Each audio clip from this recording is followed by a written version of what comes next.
Hola, doctora. Hola. Se ve muy bien. Eh,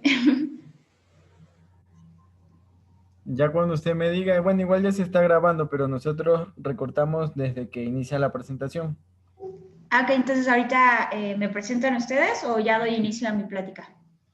Si quiere, puede poner como la portada de su presentación y ahí se presenta y ya sale la portada. Igual sale su video. Su video también se graba.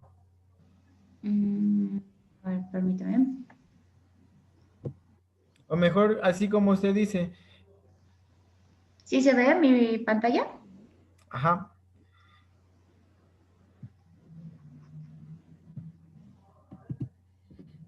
Ujú. Ahí está la presentación, pero yo creo que mejor hacemos como usted dice, que usted salga, o bueno, si quiere hasta el final, como usted me diga. Entonces, ¿inicio normalmente o me presentas o algo así? No sé, tú dime. Nosotros hacemos un video de presentación, pero ese va de parte de nosotros. Usted si gusta solo dice buenos días, buenas tardes, soy la doctora y les voy a hablar así de tal tema, porque nosotros ya hacemos como una presentación previa. Ah, ok, muy bien. Bueno, entonces, vamos. Cuando usted me diga. Mm, listo. Hola, muy buenas tardes. Gracias por la invitación a sus ya cuartas jornadas de urgencias y por su interés en incluir temas de toxicologías en sus jornadas. Y vamos a dar inicio a esta plática acerca de intoxicación por fosfuros. Yo soy la doctora Magali Figueroa Rivera, médico de urgencias y de toxicología clínica. Acerca de los fosfuros, el objetivo de esta plática es explicar qué son los fosfuros, identificar cuáles son las fuentes de intoxicación de estos, además de distinguir las manifestaciones clínicas y saber por medio de qué mecanismos de acción van a estar dando estas manifestaciones. Establecer las herramientas diagnósticas con las que se cuentan, tanto medios clínicos y herramientas de laboratorio y de gabinete para integrar un diagnóstico temprano y a su vez establecer un tratamiento oportuno en pacientes con intoxicación por fosfuro. Esos son los objetivos. Dentro de la introducción, los fosfuros, estos son gases que se van a unir a metales de zinc, aluminio y magnesio. Vamos a tener diferentes presentaciones que pueden ser en polvo, tabletas o granulados. Ajá. Estas sales inorgánicas se unen a estos metales y vamos a ver cómo realizan su mecanismo de toxicidad poco a poco en esta plática. Su uso ha sido variado. Actualmente se sabe que pueden ser rodenticidas, sin embargo, también tienen actividad plaguicidas, insecticidas. Estos se utilizan principalmente para almacenar los granos, los utilizan como para curar este tipo de granos en almacenes donde se recolectan estos cultivos, maíz, semillas o algunos otros granos, los esparcen con este tipo de fosfuros, ya sean las tabletas o el polvo, para tratar de controlar este tipo de plagas y hace la función de rodenticidas. También los usan como cebos, que los utilizan desde el hogar o algunos comercios para controlar las plagas. La mayor incidencia se ha presentado en países de desarrollo, como es Asia, Irak y entre ellos también México. Se ha visto más en zonas que son rurales para tratar de controlar estas plagas. Dentro de la epidemiología, desafortunadamente en México no se cuenta con algún control epidemiológico acerca de este tipo de intoxicación. Sin embargo, un panorama de acuerdo a la Sociedad Americana de Centros para el Control de Intoxicaciones, el reporte del 2017, nos da un panorama de que las intoxicaciones por fosfuros de aluminio se reportaron 81 exposiciones, de las cuales 15 presentaron datos de toxicidad y de estas se reportaron 6 defunciones, mientras que para fosfuros de zinc se reportaron 124 exposiciones, de las cuales 43 presentaron datos de toxicidad y de estas 2 presentaron defunciones. Esto nos da un panorama de que en Estados Unidos, siendo un lugar donde controlan este tipo de rodenticidas y presentan este tipo de intoxicaciones, aquí en México también están regulados, sin embargo la venta es muy accesible, conseguirlos es muy fácil y por lo tanto vamos a tener mayor número de casos de exposiciones por fosfuros. Son de bajo costo, son muy fácil de adquirir y la venta no está regulada. Entonces, como vemos en esta imagen, incluso te los pueden entregar en tu hogar, como vemos en esta página del Mercado Libre. 5 frascos de fósforos de zinc, te los están vendiendo en 396. En cualquier otro lugar los puedes encontrar incluso en 14, 20 pesos. Mandas a un niño a comprarlos y se los pueden vender. Entonces son muy baratos y fácil de obtener. De ahí la alta toxicidad, los altos números de casos que tenemos por intento de suicidio o incluso intoxicaciones que son de manera accidental en el hogar. Dentro de las generalidades, aquí cabe mencionar que las características de estos genobióticos, saber qué polvo es, a qué huele, qué textura tiene, qué coloración es lo que nos va a permitir identificar a los genobióticos cuando nos llega un paciente por esta exposición al servicio de urgencias. Recordemos que no todos los pacientes van a llegar con la botella, con el frasco, con las tabletas, o a veces las llevan, pero no van en su paquete comercial, los llevan en alguna bolsita, en algún papel, o algunos te mencionan las características incluso de forma verbal. Es un polvo negro, gris, son tabletas, venían en un tubito metálico, me lo dio la vecina que era me comentó que era para controlar plagas, para matar ratas. Y aquí otra característica que nos ayuda a identificar y saber que estamos ante la intoxicación por fosfuro es un olor característico. Algunos lo mencionan que es como un olor a pescado podrido, a huevo podrido o a ajo, ¿vale? Y si no tienes la capacidad de oler estos, hay que tener cuidado. Bueno, dentro de las exposiciones accidentales, es muy común su uso en el hogar y no solo en zonas rurales, sino también en la ciudad vemos este tipo de exposiciones accidentales y en donde se presenta de mayor incidencia es incluso en los niños, en mascotas o incluso en otros miembros de la familia que olvidan que tienen estos rodenticidas o que ellos mismos los pusieron o que algún otro miembro de la familia lo puso en la casa y llegan ellos y se comen las galletas que están rociadas con fósforos. Y un alimento que es común que les gusta utilizar son los chetos, ¿no? Que saben que tienen gran cantidad de queso y que les va a llamar la atención a los roedores. Sin embargo, lo que puede pasar es que el niño que está explorando, que a esa edad quiere llevarse toda la boca y estar explorando todo lo que ve a su alrededor. Entonces, estos accidentes son muy, muy comunes y pueden ser letales. Por eso, tener mucho cuidado y de preferencia, pues no tener este tipo de genobióticos en el hogar. Otras exposiciones pueden ser accidentales, como vemos en esta noticia, ¿no? Alerta por suicidios por pastillas masivas, por pastillas de maíz, perdón. Estas pastillas son también, estos fosfuros son también denominados o los puede llamar la gente como pastillas para curar el maíz, pastillas para curar granos, porque es la utilidad que le dan al fin de cuentas. Entonces, como vimos, son muy baratos, muy fácil de obtener, no están nada regulados. Entonces hay que tener mucho cuidado con este tipo de genobióticos, tenerlos al alcance de niños, tenerlos en el hogar. Entonces, mucha precaución de dónde se almacenan. ¿Cómo nos van a causar toxicidad los fosfuros? Entonces, los fosfuros, al tener contacto con alguna sustancia que libere hidrogeniones libres, como es agua, como es la humedad en el medio ambiente, como son los ácidos a nivel gástrico, van a generar un gas que se denomina fosfina o fosfuro de hidrógeno. Este gas tiene la característica de tener un olor cuando el paciente ya está con datos de intoxicación o cuando llega el paciente al área de urgencias, él tiene un olor característico y si tienen la posibilidad de alguna vez destapar la latita o la botellita donde vienen este tipo de fosfuro, el olor, una vez que lo huelen, no lo van a olvidar y van a poder identificar al paciente cuando llegue a la sala de urgencias. Entonces, un olor que la mayoría de las personas lo refieren algo podrido, pescado, huevo o incluso ajo, como muy metálico, ¿no? Muy profundo el olor que va a estar. ¿A qué se debe esta característica del olor de los fosfuros? Uno es porque tiene sustancias que lo estabilizan, ¿no? Son estabilizadores en estos fosfuros. Como van a ser el metano o van a ser el amoníaco, y de ahí que puede emanar este olor característico. Otras características que tiene el gas fosfina es que no lo vamos a percibir. Lo percibimos por el olor, pero no por la coloración, y tiene una alta absorción por mucosas a nivel gastrointestinal, a nivel respiratorio y por la piel. Y son muy letales, la dosis letal es de 150 miligramos, y recordemos que una tableta de 3 gramos va a estar generando 1 gramo de fosfina. De ahí la importancia de no dejar los alimentos que los utilizan como cebos para los roedores cerca o en el domicilio, en el hogar, cerca de los niños. La eliminación se va a estar eliminando sin cambios en el aire al estar expirando, y una menor cantidad también se va a estar eliminando a nivel de vía renal, pero aquí sí genera ya cambios, se va a eliminar como fosfito o hipofosfito. ¿Cuáles van a ser los mecanismos de toxicidad? Este es un tóxico mitocondrial, es decir, va a afectar, nos ubicamos en esta imagen a nivel de la membrana mitocondrial. Lo que vemos son los complejos de la cadena respiratoria, 1, 2, 3 y 4.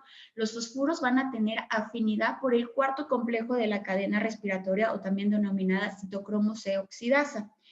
Al tener afinidad a este cuarto complejo de la cadena respiratoria, o denominado citocromo C oxidasa, la va a inhibir. Al causar esta inhibición en este complejo, va a evitar que esos hidrogeniones que deberían de seguir en el complejo ATP-ASA no lleguen a esos hidrogeniones, y por lo tanto inhibe también la cadena, la fosforilación oxidativa. Lo que debería pasar normalmente es la formación del ADP, se fosforila con un fosfato inorgánico para la formación de ATP. Sin embargo, esto, al inhibir esta llegada de hidrogeniones para la fosforilación oxidativa, no se va a estar generando ATP, y por lo tanto vamos a tener una disminución de energía. Desde aquí ya empezamos a ver la importancia o el dato o los daños que nos va a estar dando a nivel celular, a nivel mitocondrial, esa fuente de energía, y va a impedir otros mecanismos, otros metabolismos, y desde entrada ya está inhibiendo la respiración celular, ¿sale? Toda esta cadena respiratoria. Por otra vía vamos a tener un estrés oxidativo.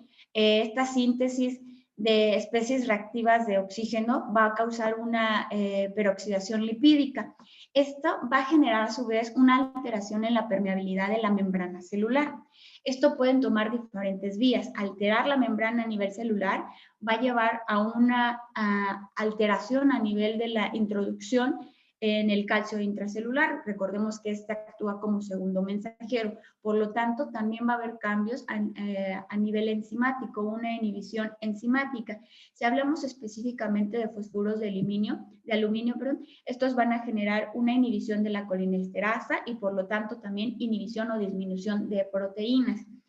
En general, también esta inhibición enzimática va a generar un aumento en los requerimientos del grupo tiol. Este grupo tiol, un ejemplo de esto son el glutatión, el cual es un antioxidante. Por lo tanto, desde ahí ya se está inhibiendo este grupo antioxidante, y por lo tanto nos va a dar daño a nivel celular. Al inhibir esta cadena respiratoria, también nos puede generar alteraciones en el equilibrio ácido-base, que va a ir cursando con una acidosis metabólica, y la característica es con anion CAP elevado. También al inhibir esta cadena, esta alteración a nivel mitocondrial, también puede causar alteración en el ADN, y también, por lo tanto, no hay producción de proteínas, hay un ATP disminuido, hay una inhibición enzimática que nos puede generar una lisis celular. Por otro lado, también esta alteración en la permeabilidad de la membrana va a generar la formación de óxido nítrico. Recordemos que el óxido nítrico es un vasodilatador, y por lo tanto puede generar una vasoplegia generalizada. Al entender todo este mecanismo de toxicidad que estamos viendo, de la inhibición de la cadena respiratoria, de la fosforilación oxidativa, a través de la inhibición del citocromo C oxidasa, enzimático, el desequilibrio ácido-base, la vasoplegia generalizada que estamos viendo, vamos entendiendo la letalidad de estos fosfuros y todas las manifestaciones clínicas que van a presentar estos pacientes que comprometen la vida. El principal compromiso o los principales datos de mortalidad los van a presentar con alteraciones a nivel cardiovascular, respiratorio, renal y metabólico.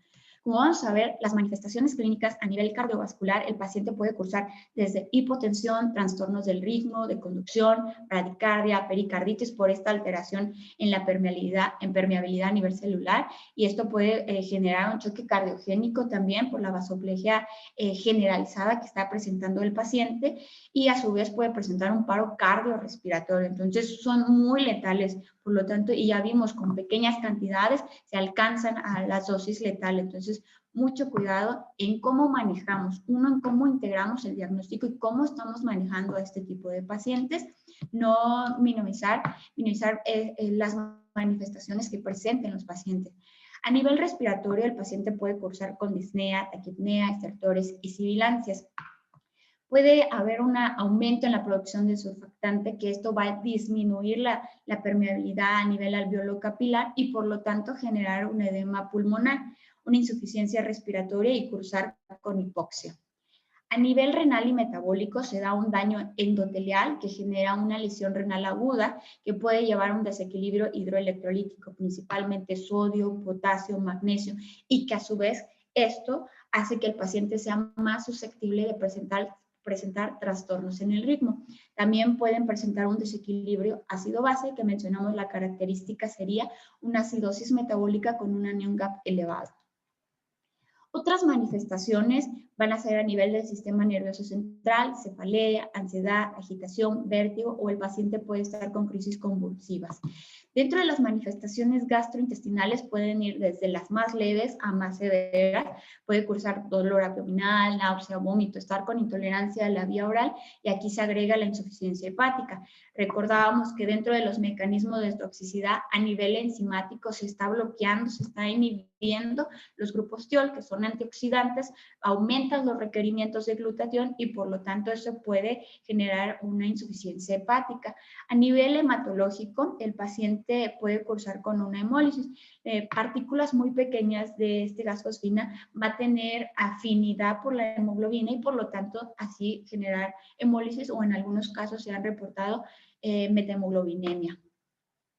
¿De qué dependen las características o las manifestaciones clínicas que va a estar presentando el paciente? El inicio de las manifestaciones puede ir desde minutos a horas. ¿Cómo va a presentarlo o en qué momento se van a presentar el cuadro más severo? Depende de la vía de exposición, de la dosis, de la concentración del fosfuro, y claro, es diferente si se expone un niño a un adulto.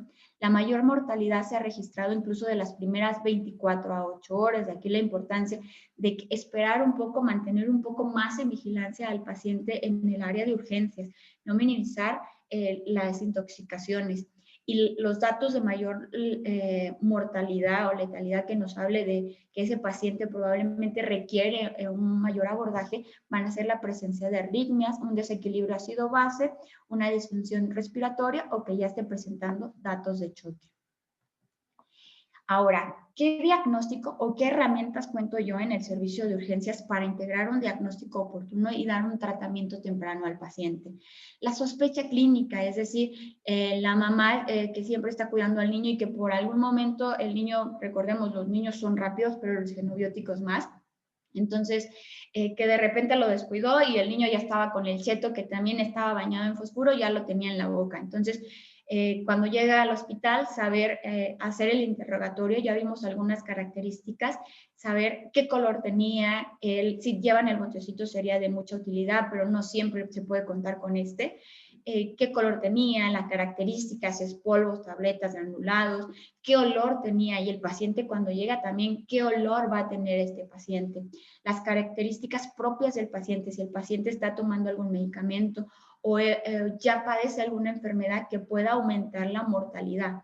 del genobiótico como tal, es decir, de los fosfuros, nos interesa saber para dar un tratamiento específico, es decir, qué medidas de descontaminación va a utilizar, saber la vía de exposición, si fue ingesta, si fue a nivel dérmico, la cantidad también, si fue de manera accidental, por lo regular suele ser cantidades pequeñas, depende, ¿no? También si es accidental en el área laboral, saber qué estaba haciendo, dónde estaba, si se dedican a la producción de este tipo de fosfuros y el tiempo de exposición, ¿no? Por lo que acabamos de ver del periodo de manifestaciones de mayor letalidad.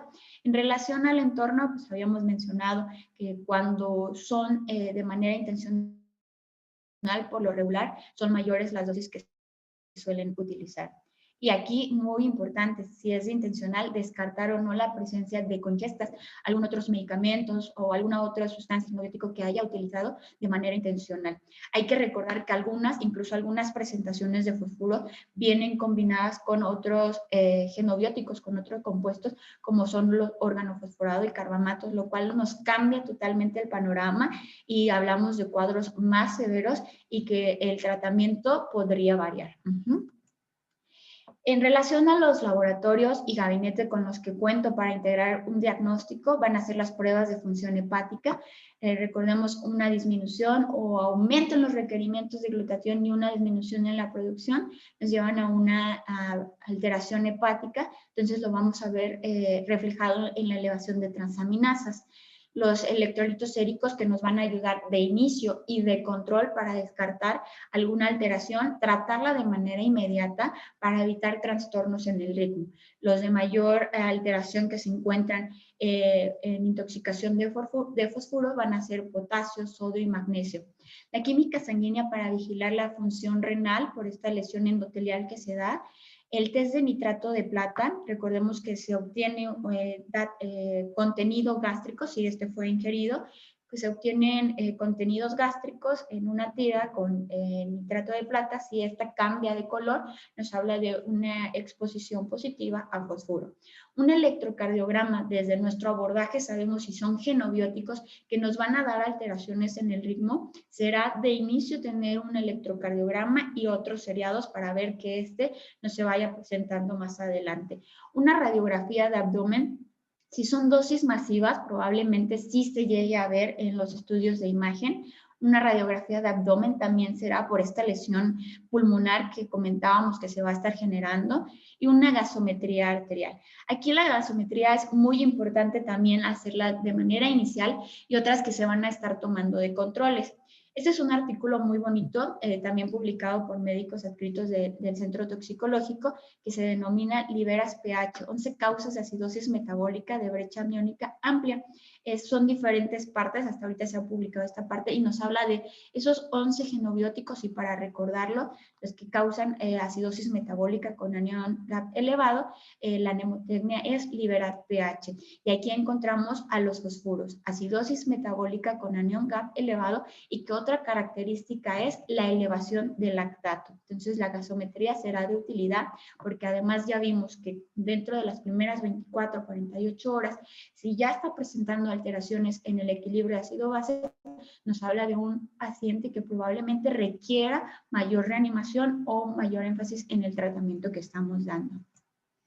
Dentro del tratamiento, vamos a ver, aquí hacer énfasis porque se han cometido probablemente algunos errores acerca del abordaje para estos tipos de pacientes. A veces por miedo se aísla al paciente, ¿no? Llega al servicio de urgencias, lo aislamos y por miedo probablemente no pasamos a verlo, no se le pasa visita y de afuera está bien. O pasa lo contrario, medidas exageradas como desalojar toda una sala de urgencias por este tipo de pacientes. Entonces ahorita vamos a revisar cuáles son las medidas de protección de salud para yo como personal de salud, qué medidas necesito para abordar a este tipo de pacientes.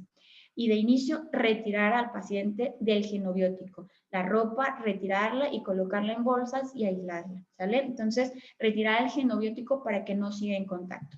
Y lo más importante, lo que nos interesa es tener un paciente. Entonces, nuestro ABCD va enfocado a eso, a las medidas iniciales que va a requerir el paciente. Es decir, ver que tenga la vía aérea permeable, la respiración, un control hemodinámico por esa vasoplegia importante que se está generando, las medidas de descontaminación y dentro de la E, la eliminación. Y aquí el primer auxiliar de diagnóstico o el primer auxiliar, una herramienta que me va a ayudar es un electrocardiograma, porque sabemos que es un genobiótico que da alteraciones en el ritmo.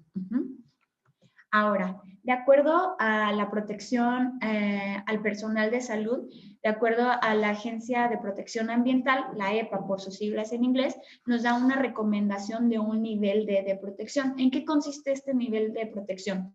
En colocarnos una bata, unos guantes, un cubrebocas. El paciente sí tiene que estar aislado en una habitación, de preferencia que esta habitación tenga un extractor de aire. Aquí, ojo, sí se recomienda que se entre, se revise al paciente, pero lo menos posible estar en esa habitación. Entramos, lo revisamos y salimos. Si entra enfermería, entra, toma signos, sale y afuera registra. Si entra algún otro médico a tomar laboratorios, entra, se toman laboratorios y afuera se rotula. Si es una jornada de mayor horas, entonces dividirse con otros compañeros para no entrar muchas horas. Entonces es nada más minutos, entro, reviso al paciente y salgo, ¿sale? Sí necesita estar aislado, sí necesitamos protecciones para atender a este paciente, pero de acuerdo a lo recomendado es un nivel D que consiste en los guantes, el cubrebocas y la bata para entrar a revisar a este paciente. Y la ropa o la descontaminación que se le quite, pues se almacena también en otro lugar, no se queda totalmente en el servicio de urgencia. De acuerdo a la descontaminación, si la exposición fue dérmica, recordemos de acuerdo al mecanismo, cómo se genera este gas fosfina, que es la forma activa y tóxica de los fosfuros. Entonces, mencionábamos que toda sustancia que libere radicales libres va a generar este gas. Entonces, estará contraindicada. No se debe utilizar agua para la descontaminación dérmica ni gástrica, pero hablando ahorita de la dérmica, no se debe de utilizar agua o cualquier sustancia que libere radicales libres, porque esto aumentará el riesgo de generar gas fosfina. Y entre ellos hablamos no solamente de agua, sino también de soluciones, solución glucosada, solución salina, estará contraindicada. Entonces, ¿cómo se realiza la descontaminación dérmica? Es con un cepillo en seco, un cepillo totalmente, retirar toda la exposición que se crea que se tenga a nivel dérmico de este genobiótico, de los fosfuros, haciendo énfasis principalmente en no olvidar los pliegues, las uñas, porque también ahí puede quedar todavía un remanente. Entonces, se quita todo, los fosfuros, pero sin utilizar agua. Este será una descontaminación seca con un cepillo. Lo más importante, pues retirar la ropa que también esté contaminada, quitarlo del área que esté contaminada, si es en un área laboral, pues quitarlo de esa área de exposición. En el caso de una descontaminación gástrica, entonces igual no se va a utilizar ninguna solución o sustancia que libere radicales libres, hidrogeniones que nos hagan que aumente la liberación de fosfina. Dentro de las recomendaciones de aquí fosfuro es muy interesante porque aún así no tiene un antídoto específico, pero hay varias alternativas para tratarlo, pero muchas de estas siguen todavía en estudio. Una de las alternativas que se dan para la descontaminación a nivel gástrica es el uso de bicarbonato. La dosis recomendada es de 50 miliequivalentes diluidos en 200 a 250 mililitros, puede ser de un catártico, el cual se prefiere el manitol al 20%. Ojo aquí, el bicarbonato que se utilice para la descontaminación gástrica es independiente del bicarbonato que se requiere de acuerdo al déficit de bicarbonato a nivel intravenoso. Es totalmente independiente. Este es solamente para la descontaminación orogástrica. La finalidad de esta descontaminación que se ha sugerido con bicarbonato es mantener el ambiente alcalino a nivel gástrico y con esto evitar la formación de gas fosfina. Otra sustancia utilizada y recomendada para la descontaminación gástrica son sustancias oleosas. Entre ellas se han comentado el aceite de olivo, aceite de coco, son sustancias oleosas que no van a generar gas fosfina y aquí cuidando también la función pulmonar para no tener riesgo o complicaciones. Entonces, la dosis, cuando son dosis masivas ingeridas de fósforo, se recomiendan incluso dosis múltiples de sustancias oleosas que van a ser cada 4 a 6 horas y esto en un periodo incluso de hasta 24 horas, siempre y cuando las condiciones hemodinámicas del paciente lo permitan. La dosis única del carbón activado ha estado un poquito en controversia porque recordemos que el carbón activado no va a tener mucha absorción de los fosfuros. Sin embargo, en un paciente con intento suicida, a veces se sospecha o probablemente hubo coingestas. Entonces, en este caso, si la coingesta también compromete la vida o es una dosis letal, probablemente sea conveniente también dar dosis única de carbón activado. Otro tratamiento que se ha sugerido son los inhibidores de bomba de protones. Esto es para disminuir la acidez gástrica y así también evitar la formación de gas fosfina.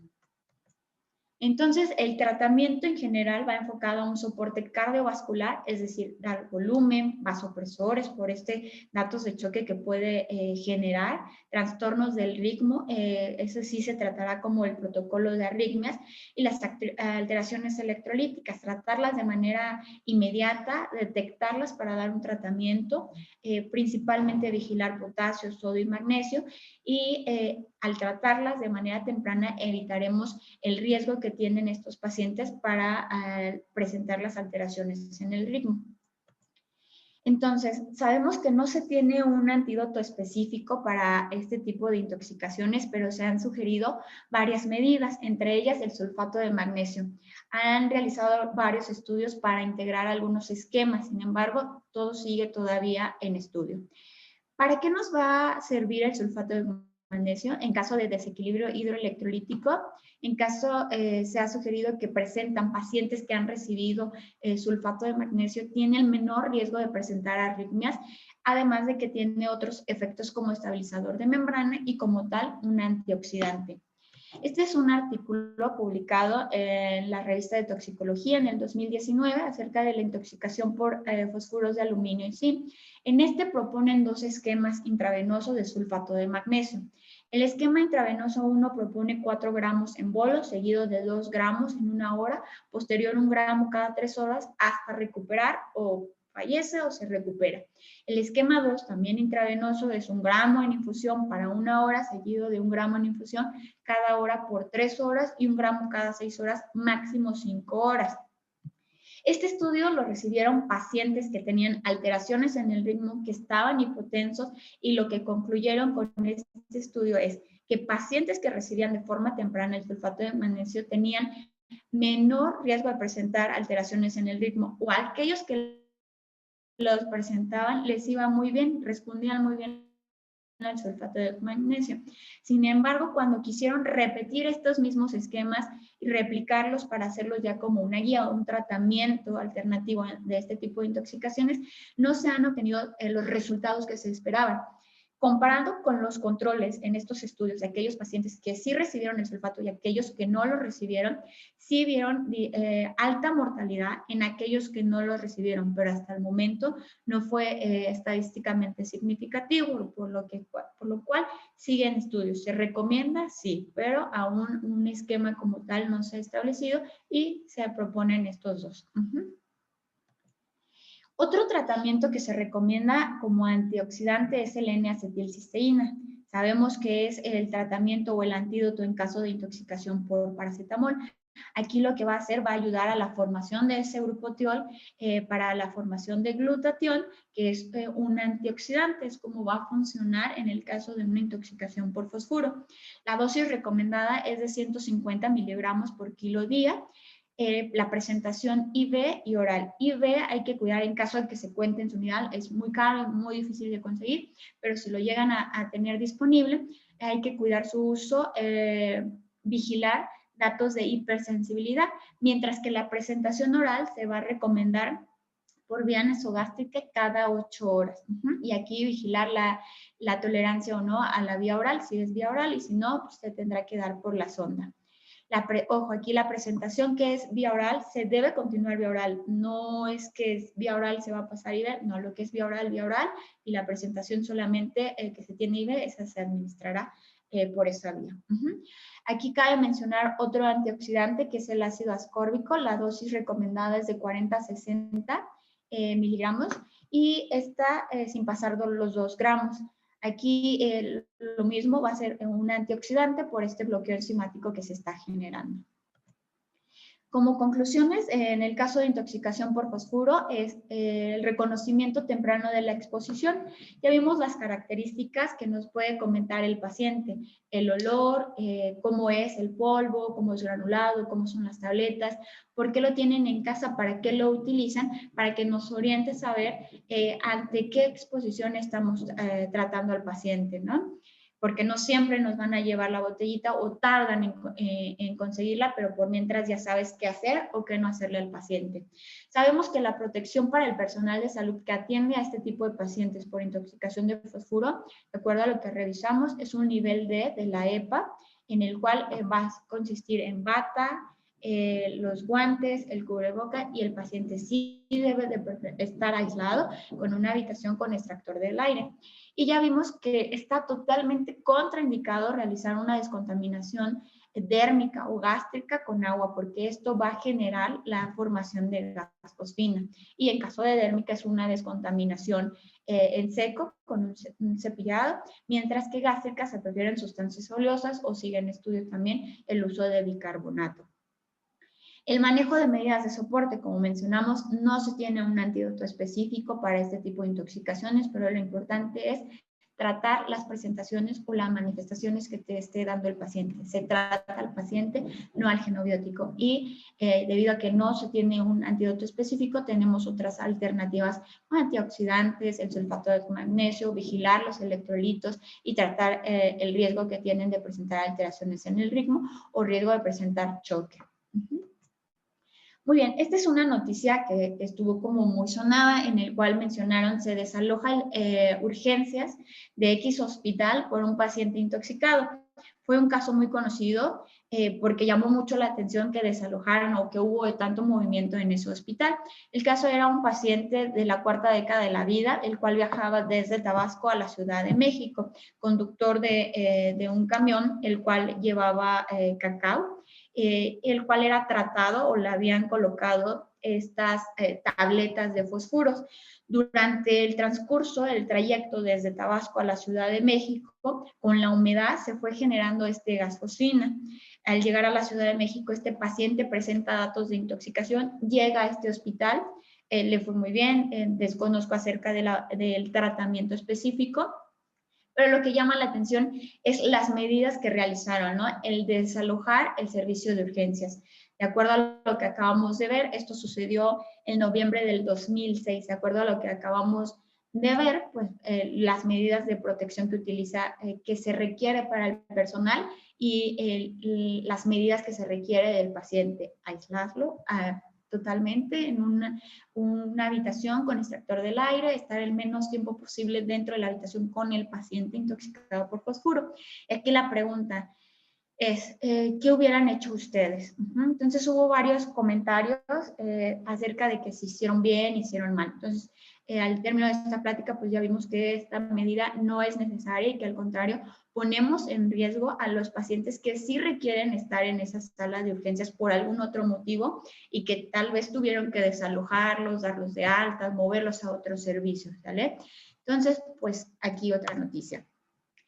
Vuelve a presentarse otro caso en el 2019, 3 años más tarde, después del primer caso reportado arriba, vemos, desaloja nuevamente un servicio de urgencias tras ingresar un paciente intoxicado por fosfuro. Este fue en otro hospital.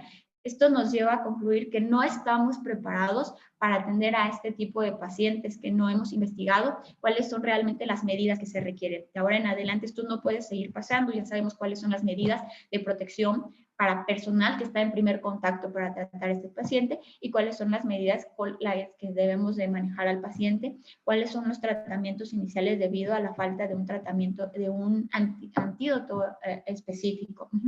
Entonces, esto nos da un panorama de que no estamos capacitados como médicos de primer contacto para tratar a este tipo de pacientes. Entonces, pues leer, evitará que desalojes la sala de urgencias cuando llega un paciente por intoxicación de fosfuro. Entonces, esto ya no va a pasar, ¿vale? Por su atención, muchas gracias. Les dejo los contactos del Centro Toxicológico del Hospital Ángeles Lomas, el cual brinda atención las 24 horas, los 365 días del año. Esos son los teléfonos. Y a pesar de ser un hospital privado, brinda atención o asesoría vía telefónica sin ningún costo, o si quieren visitarnos en el hospital. Y los invito a que conozcan nuestra página del Centro Toxicológico del Hospital Ángeles Lomas, donde se sube información cada mes para el público en personal y para personal de salud, información muy interesante, y hasta abajo mi correo por si necesitan alguna información o si generan dudas sobre el tema. Por su atención, muchas gracias.